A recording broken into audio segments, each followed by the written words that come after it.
Pirmas pakalimo etapas, mes ruošiamės lentas alyvavimui. Dabar su termomedžiu yra tai, kad iš gamyklos atvažiuoja mediena, kuri yra užgelažinta, pas paviršius labai sunkiai priima drėgmę, alyvą. Kad atvert poras, mes 150 rūpumo švitrinių popierių dar praeinam ir nueinam tą gelažinimą ir plus mes sulyginam tuos visus neobliavimo nelygumus. Nu ką, smagioji dalis.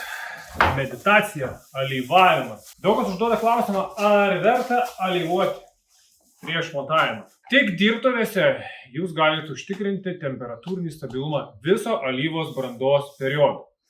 Brandos, taip, išdžiūsta, kada jūs galite užėti ant terasos per 4-6 valandas, bet branda ateina per 48 valandas, kada alyva įgauna savo tikrąsias savybės.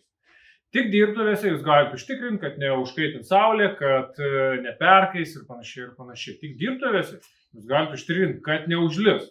Plius, tik dirbtuvėse jūs galite išalyvuoti visas 4 pusės savo ar pakalimų, ar terasinės lentos, ką beje rekomenduoja visi lentų gamintojai.